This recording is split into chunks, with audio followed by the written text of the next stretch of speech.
Salam, iyleşler. Bugün men sizi bilen bir bir wajyp mesele diýsem dogry wajypdanam wajypmy kandiýan bir türkmeniň bir entek ýarylmadyk ýarasy bar. O ýarylanda nähile kaljagy ýa belli däl.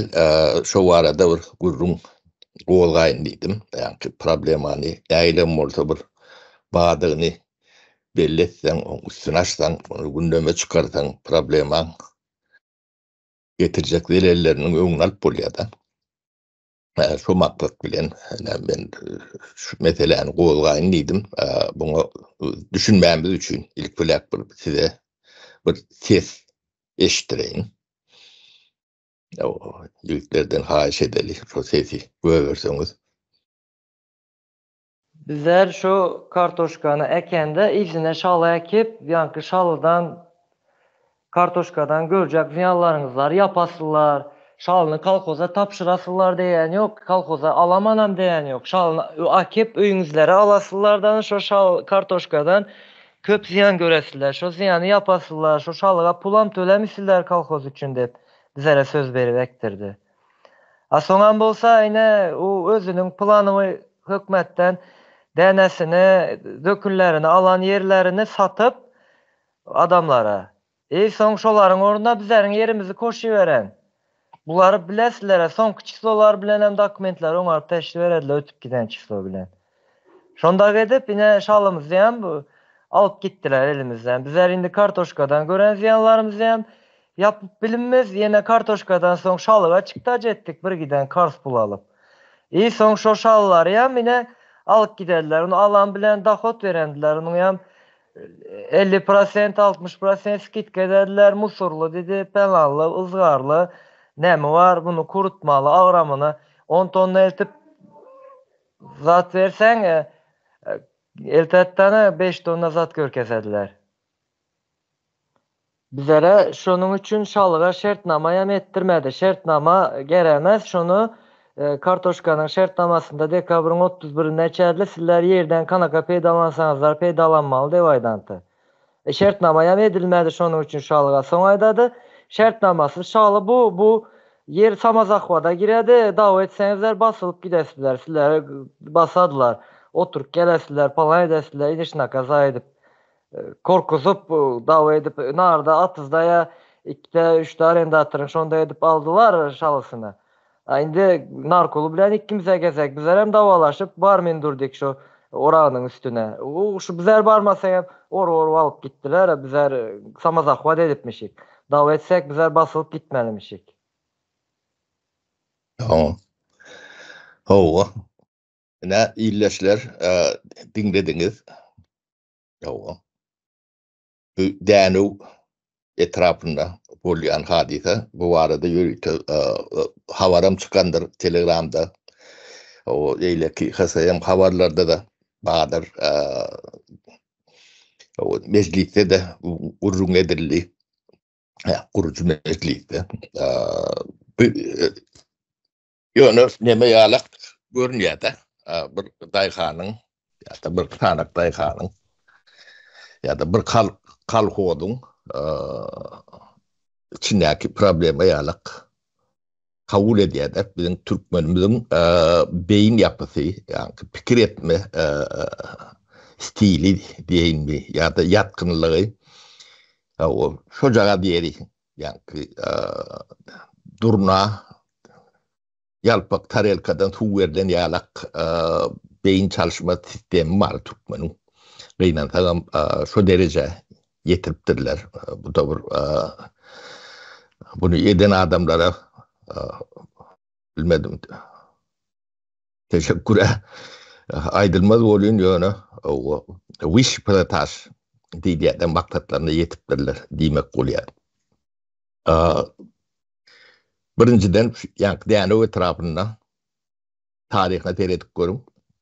Şo taýda soňky 30 ýyl, 40 ýyl, 50 ýyl kertiçke ekilipdir, ekilmändir. Men o huzurluk dälem bolsam şonu bilýändim. O Türkmenistan'ın ihtiyadayını bilýän. O şu taýda kertçike, ekende de hiç tadal bolan ok. Şoň üçin eken oklar Sovet döwründe de Türkmenistanda umumy kändir kertçike ekilip börilen ýerem däldir. O bir ikinci şalam ol kändir ýörüýtön nemeleri bardyr, şalçylyk, tawhozlary, kalhozlary şu taýda ekilýärdi. Indi men size aýtjak bolýan zatym bärdäki korku, ürkü ýa-da problemler däl, ýanky metelen üstünde ähli Türkmenistan barada gurrun etjek bolýan. Ýanky ýigit kalhoz diýip aýdandyr.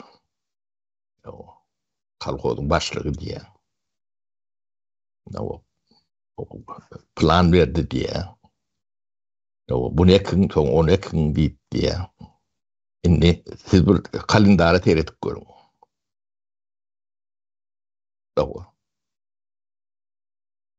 Ýyl haýdy ýyl. Şubat. 2024 ýyl. Kalhozlyň ýitip gideni. O kalhoz, savhoz durmuşynyň dargan döwrü haçan, Sovet taýyt haçan ýykyldy. Diýip soraýyn. 1991-nji ýyl. Kalhozlar, savhozlar 89-njy ýyl çökdi. Şolar çökeni üçin hem Sovet taýyty çökdi. Kalhozam ýok, savhozam ýok. Türkmenistan bir agrar döwlet. 60-70% şu kalhozlar, savhozlarda işläp, yer, suw, paýt ekip, pile yetiştirip, şeýdip güzören görün millet. Indi şu kalhozlar, savhozlar bar döwründe şu yeri ulanmaň, yerin ekrançylyk yerin 99% o kalhozlar bilen savhozdan gitdi. Bir prosentden 3% çendi. Şahsi eýeçilikdäki 4 sotuk, 10 sotuk, 12 sotuk, 16 sotuk yerlerde bir şahsi eýeçilikdäki bir yer oňa bir ekrançylyk gerem diýiler ýalak däl, kömekçi hojalyk diýilýär, patron hazajda ýa-şoňa menbeş. Indi savhoz, kalhoz döwründe yeri ulanmaň düzgünü, tertibi, kanuny, kadaty bar. O kalhozdan küçüğün aýry, kalhoz gurulşy, savhoz gurulşy ýalak däldir. Savhoz döwlet nemeti. Kalhoz kollektiv hazajda diýilýär. Olaň kadaty, kanunam özbolşludur, aýrydyr. Olara plan verilsem, onu kontrol edilsem, üçüncülüğüm ütköşüktür. O şuat kalhoz, savhoz bolma mümkinçiligi ýok. Oň adyny Taýhan birleşigi diýip ütköpdirler. Bunu 95-nji ýyllarda şo reformamyzyň deregine adyny ütköpdirler, reformany takladylar. 92-nji ýyldan 94-nji ýyla çenli ähli owu hojalyk sektoruny yeri şahsi eýeçiligi geçirmek reformaty geçip barýatdy. 94-nji ýylyň ortasyna çenli 50-60% o şahsi eýeçiligi geçirildi. O beýleklerem 96-njy ýylyň sezonynyň soňuna 100% şahsi eýeçiligi geçmeli. Yer eýeçiligini täzelemeli. Şo döwür 92-96 diýende Bu hükmani şekilde şeyle olmalı. Tabii Sovet Soyuzu yıkılan son, yaşap bilmeyen son mecbur yağday. Şu prosesi yarım yollu takladılar. 94. yılın 29.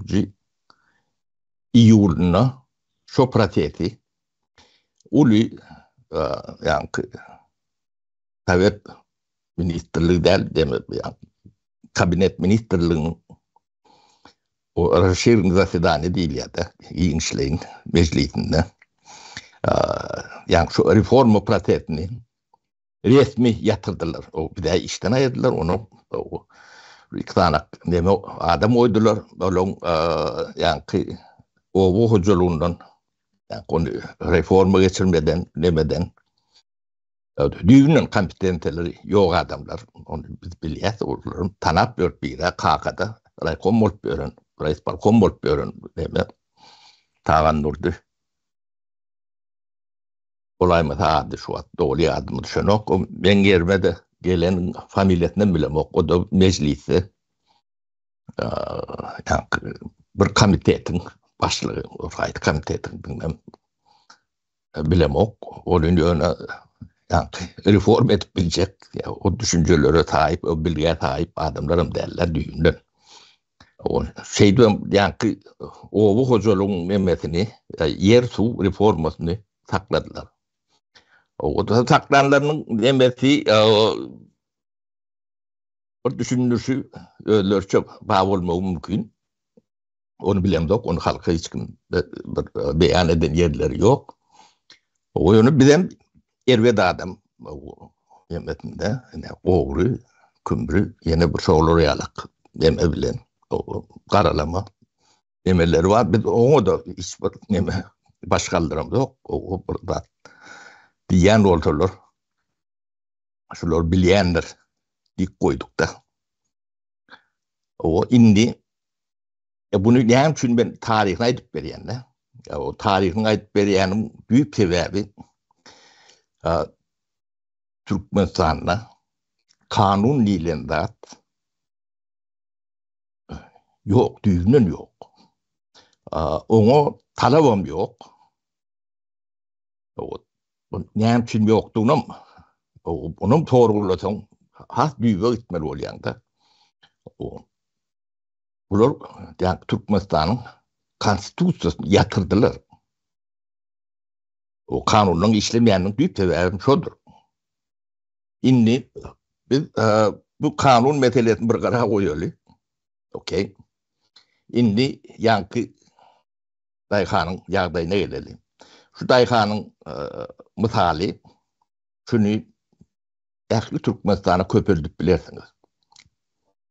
100 milyonu ya da milyona köpürdük. Şu dayda 2 tane adamın gururun edilen oldu. Şu an demezsen 2 milyon şahsiye hocalık şuloriyalak problemen aşağına eğrilip görülündür. O verdim soru sıkken. Yer kiminki? Yerin iyisi kim? Onun iyi var mı? Bu birinci soru. Tamam. İkinci soru. Bu yerin kimi kıdığı soru alamatı olsa o yerin üstünde Dayhan ekine kıpıyor. O hatırlı kiminki?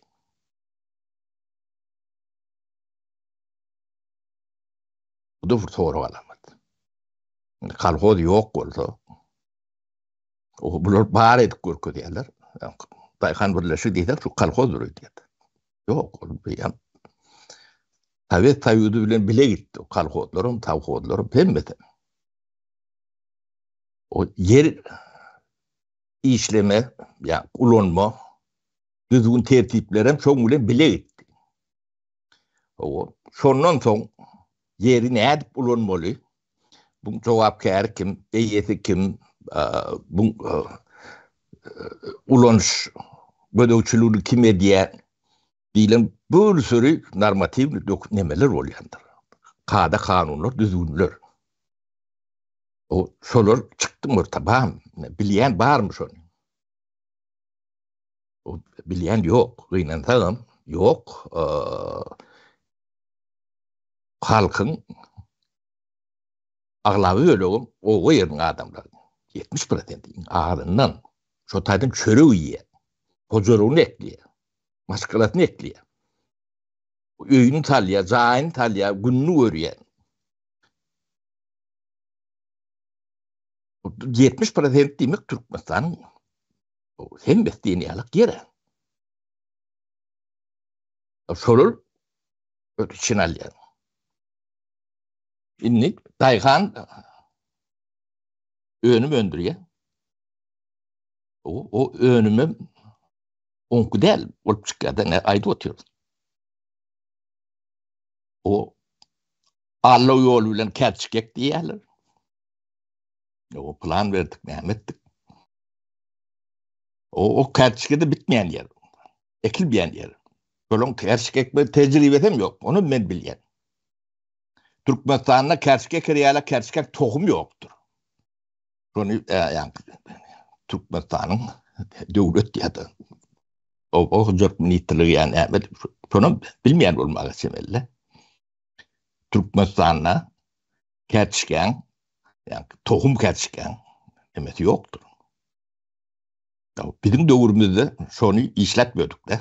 Yönü işleme uçuyla sana bağda gerekti. Biz Galantiya'da şu tohum alıyorduk. Yıllar kerçken tohumlu. Şu tayda alıyorduk böyle. Akıl nemetinde eksperimental nemelerde geçetti bu da işler. Siz bu tarihinde adında bilen yok, spesyalist yok. Türkmenistan'da ne problemi şu taydan. Benim kerçke yetiştirip gören adam da olmuyor. O zatlar o kârimizin, hünerimizin bir kaptalı olan ona bir öğrenmeli oluyor. O ne şey bağlap ediyet ne diyorlar o ondan yani yiyeceğiz çıkacağını bilye, ekinin bilye, ektriyenin bilye. Yönü de şun övüdün diye şalak diye doğulursun diye de. O şalam illegal diye yani hiçbir şartnamasız rahatsız şeyle kesin diye. O şeyle kesin demek ne mi demek? O sen hazır yetişer olun üstüne öler. O sen yani o adına mı diye zahvat zahvat zimli diler. Yeri o devletin yerini ulanın hukuk nemesi kadasız, kanunsuz ulanın o cerimesi var. Şunun için senin basar diye. Batılmamazlığın için yani sen öndürün önün bana vermeli. O sana da ucundan bir açık verir diye. Bu ne diyenler kim? Bu ne diyenler yankın. Kalkoz birleşinin başlığı diye de. Kalkoz yok. Yok kalkozun adı yükledilen hemen birleşinin başlığı. Onun etrafta yani etrafın yetkin oldu şol. Arçını. Korkuzulayanım yani milisiye bilen o KGB bilen korkuzuyorlar. O dayhan men ne diyeyim diye. O başvuracak yerim yok. Türkmenistan kanun yok. Var kanun organlar gıdıklansın şun bilen. Yani kanun yok. Yer ne bulunmalı? O cevapkarçılığı ne ile paylaşılıyor? O EYS'm yok. Düzgünüm yok. Türkmenistan, ehli Türkmenistan. Bu yankı uklap yatan o yanarda Ulkan Yarlak deme Hasan Yarlı Yarlaymalı. Sebebi patlaman ulu olacağının sebebi Türkmenistan bıraklar devlet. Hem yerine yaranı. Yani şu anda çenli 30 yılda bolup gelen zat mecburi adayda Türkmenistan'ın oğulları boşak kalanlar. O şuat oğulları bakıyorum. Ben Aktepe yani köyünü nemesi adı bilen Lelinsk bilen hal şimdi uğraşıp durma. Adam yoktu. Etraf boşak kaldı. O kadar uğurtu maayet mücürüp o ayalet tatbaat ya.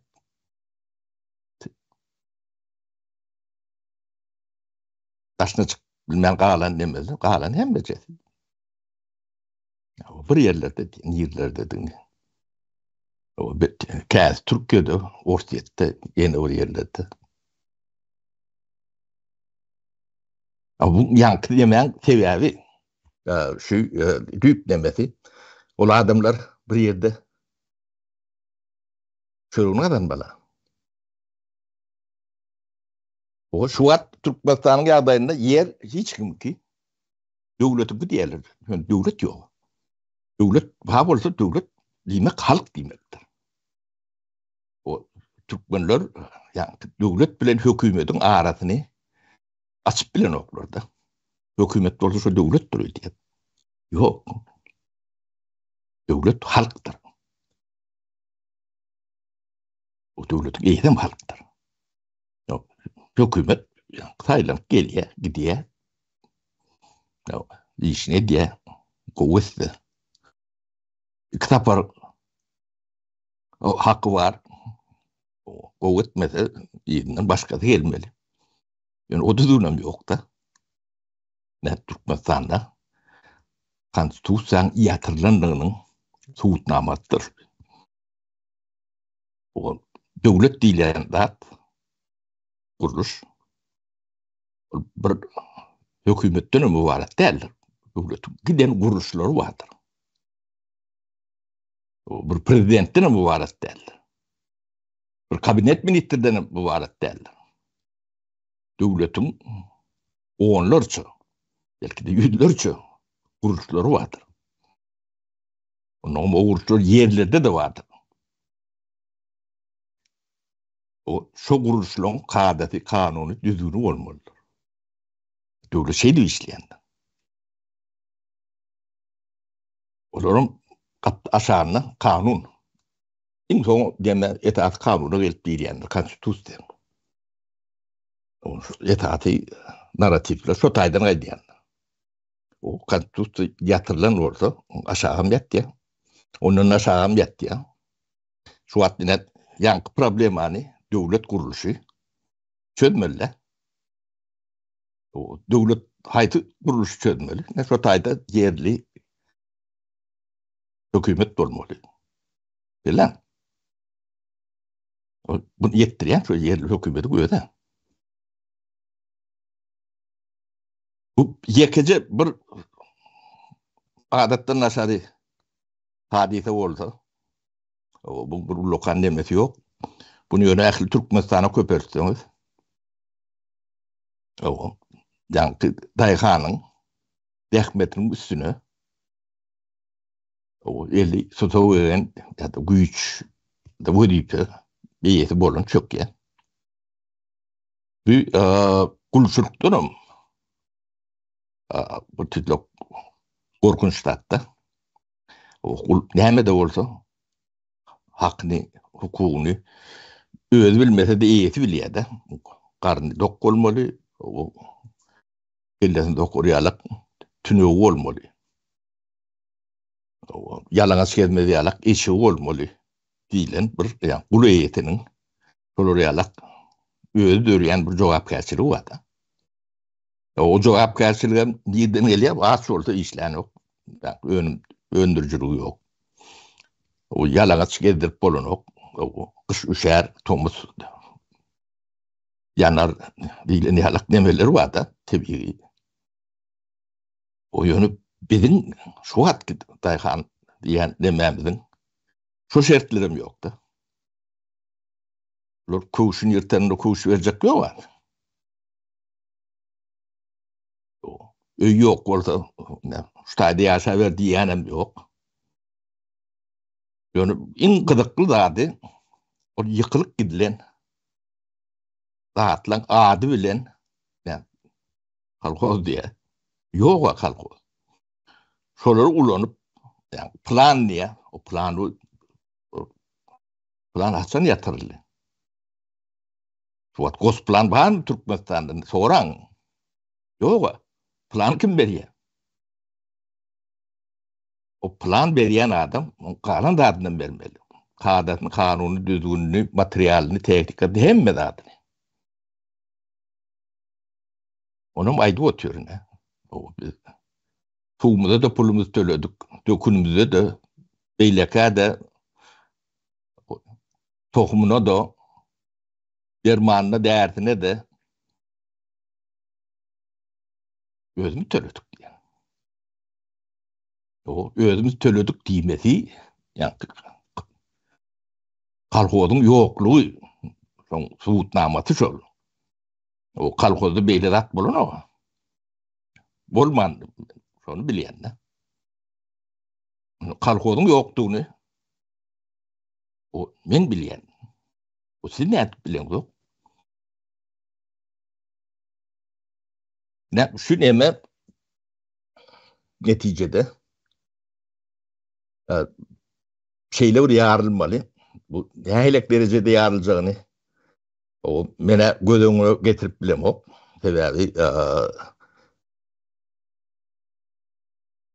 bir milyonlar çağdamin zahmetin üstüne birle çökken olsa bu da yeka kanun bilen ölçüleyen cinayetin değil. Bir kanunsuz da molonlu bir zahmetin üstüne o çökmek bu dinde de medeniyette de o bunun yaşayış nemede de olayıptır da deyip karşılaşacaklar derler. O bir üç patlamalı. Şu an patlamayanın sebebi oğullar terk ettiler. Yok. Halk yok. Yani nemeni yarıp bilecek derecede yani uklap yatan vulkanı patlatıp bilecek derecede de kritik nemeye yetmeyen bir neme var da şu an. O da bunun olmasa yetir. Dörümölü. O dörümölünün sebebi başına çıkanlar var. Şu an aktif yemesinin halkın 60-70% taşında. Belki de köprektir. Onları saklayacak olup diyorun, devlet kapısını açıp diyorun, devlet yok. Onlar mecbur, yiğidine varmalı. O da barar. Baranına da yankı Dänewdäki kartoşka ettirilen adamlar has düşünceli adamlar var. O yakındaydın iyi sen.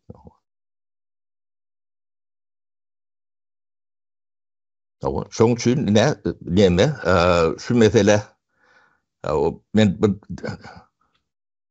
iyileşlemede de kärdeşlemede de o bir üntün çeker yalak şu mesele dikkat edin bu bir yönü yani bir däne etrafına fikranak daýhanyň problemi däldir. Bähli Türkmenistan'ın problemidir. Bu şeyler ulu problemi. Ödem size bir yani bir zatları işaret ediyor. O siz yerinizin toprağınızın değerliğini o şey gözünüze sokuyor da. Görün şunu diye. O toprağın iyisi yok şu an.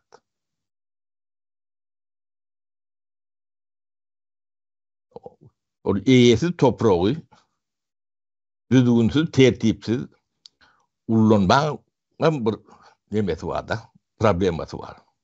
O tayda ne o romanlar vardır ne Türkmenistan kanlı hakikati ne şoloriyalak nemeler ne yığdan yaştıp başlardı. O tayda şeyle oldu, bu tayda şeyle oldu. O atyonu korku bilen onun şu milisten gücüyle türmelön bağdı bilen halk şey takdiyalarda yankıca Dayhan başlığın üstüne gitti. O sen batarın yani. O basmana da ne sen yeri ne hak ulonun şu tayık şalek.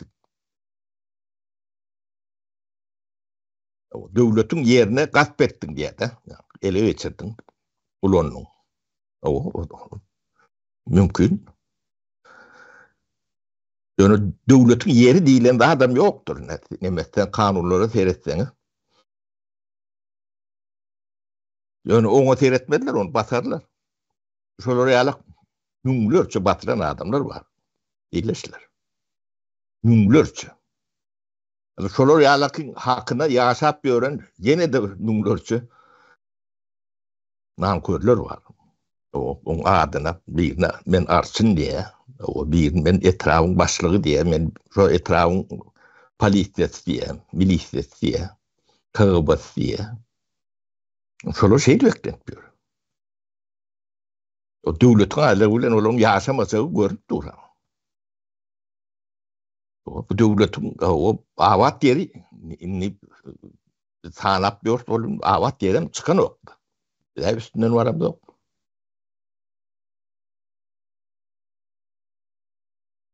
Onun için biz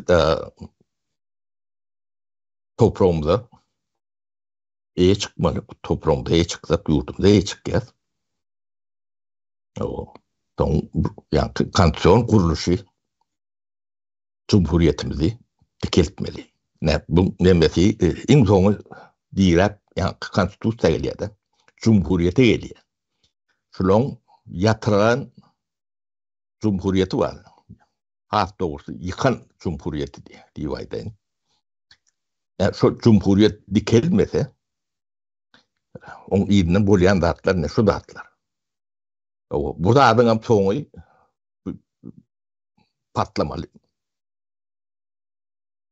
Onun içkiyi urş bilen biz yüz yüze vurup kalıyız.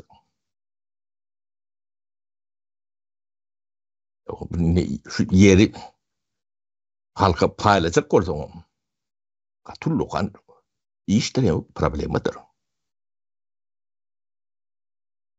Onu gözümde de getirmem bilmiyorum. Yani kullu kan problemadır. Güç yeten kimi, güçlüğün kimi, ya mekrin kimi diyelim bir topor olur çıkar orada. Ne? Devleti yıkanlarının, kanton kuruluşun yıkanlarının, yani Cumhuriyeti dargıdanlarının şu atlar hem beceri suutnamasıdır. Bunu halk düşünüp çözmese sonu bu patlayan son bundan da almadık kıyımlar.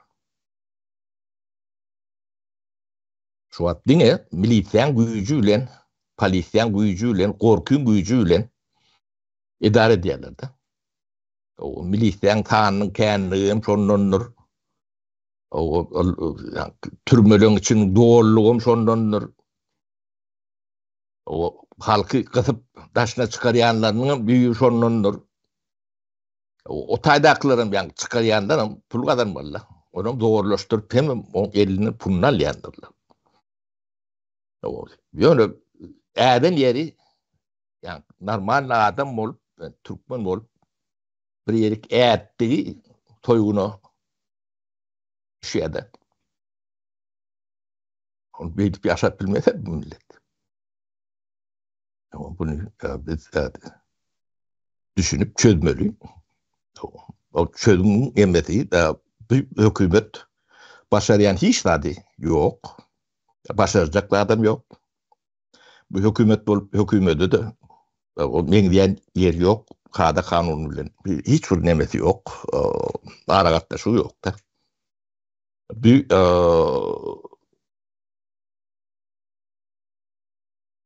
istifa etmeli yerler. Bizde şu sözüm yok. Gelmedi gitmedi düdüğünü yok da. Öyle hükümeti tavsırmadım.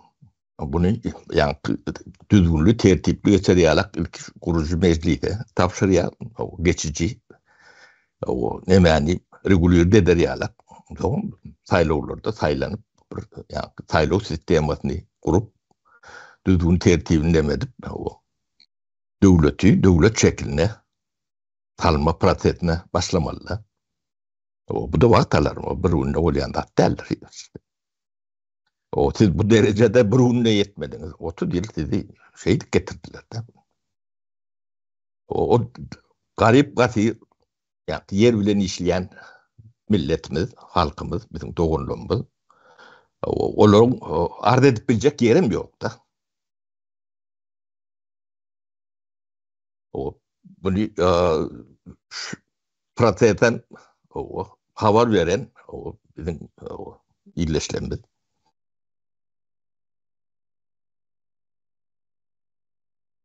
O bir elektronun bilen yok. O birlik arz etler ödülürün basyalar. Batırıp, kakılıp, bitilip, öğlen. Halk yüzlerce, milyonlarca, on milyonlarca. Onu terk etmeli oluyorlar. O ne hem şu taşına çıkarlar diye. Ya siz bilen yüzleşmeli, eline yara kalıp o. Bir tananızı çıkarmalı. O ya da terk edip gitmeli. O nedenle de bir alanı tutup oturmaya basmalı. O Türkmen'in için hiç vakit boş olan vakti yok. Onun için ne türmeleri oluşturmalı yani bir sebep. O türmelerde yankı alıp şalektirilen adamlardan doğru. O bir şalek enler, yine bir başka da dekenler.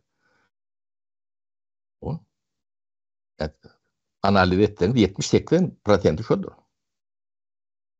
O öz ekip yetiştiren demesine eğitiret bile nokta. O eğitiret türme vasıyalar. Korkup bu neyse dedim. Şu nemani problemani ben size bir yetireyim dedim. İyileşler. Bu sonu çözülmese ayrılığınç saatler bile oturmak mümkün. Ben bunu size korkunmak için aydamak. Özüngden düşünüp görün. İşinizin rahmetin üstüne yılla bir çöküp duran olsa o daykanın her sezon mevsimlerin geliyor da ekrançılık nemesi. Onun innikiyle senin yani parmağın toruk gelmeli. O sanat için çıdar ödüyor. Şu tayda ben nememi bu toroyun o tezem düşünün sorunuz olsa berin yok Türkmenistan'la hem medat kadalı kanunlu işleyen diyen demeler bağ olsa o şu adın kadatın kanunlu bir de halka o bir de hükmanlar halka düşünüp versinler. Ben onu burada öleyen biz 94. yıllar ödüpelörden ayrılık kaçtık da bizden son öğüt uğruma nemedeyin o voculuk nemesinden hiç vakit kompetensiyeli kadr getirilmedi. Olmadı. Hem beceririni bilen. Bir yarın yanlış düşünüm olsa onu edecekler yok tabi. Görüyor der nemet derler. Bu dipetin nemetini düşen nokta. Yani etaati yani şunu insinir etmeli vadifeler var da minister yani şu an birim yoktu. O bilinçlerimizde de kendilerle olur. Yektuktu o. Yani katı seçendi. Onun için bu zatlara dikkat etmeseniz ulu bedbahtçılığın üstünden var yalnız. Bu adam yeme bedbahtçılık demeye doğru esas var. Şu atkı bolup görsem ulu bedbahtçılık Türkmen tragediyası. Bu getiren deleli büyütü uğraşı atası denesi yetişen çağlar mı? Maskalı institutundan nam nişanı almadı. Dert vururdan nam nişanı almadı. O atası bir yerde, ecesi bir yerde. O käbir garry enilerinin atalarının eline, dogonların aslarının eline yetse çağalar, çuğulur. Olur yetsen soň näýlek boljak. Gözüňi getirir ýalan däl.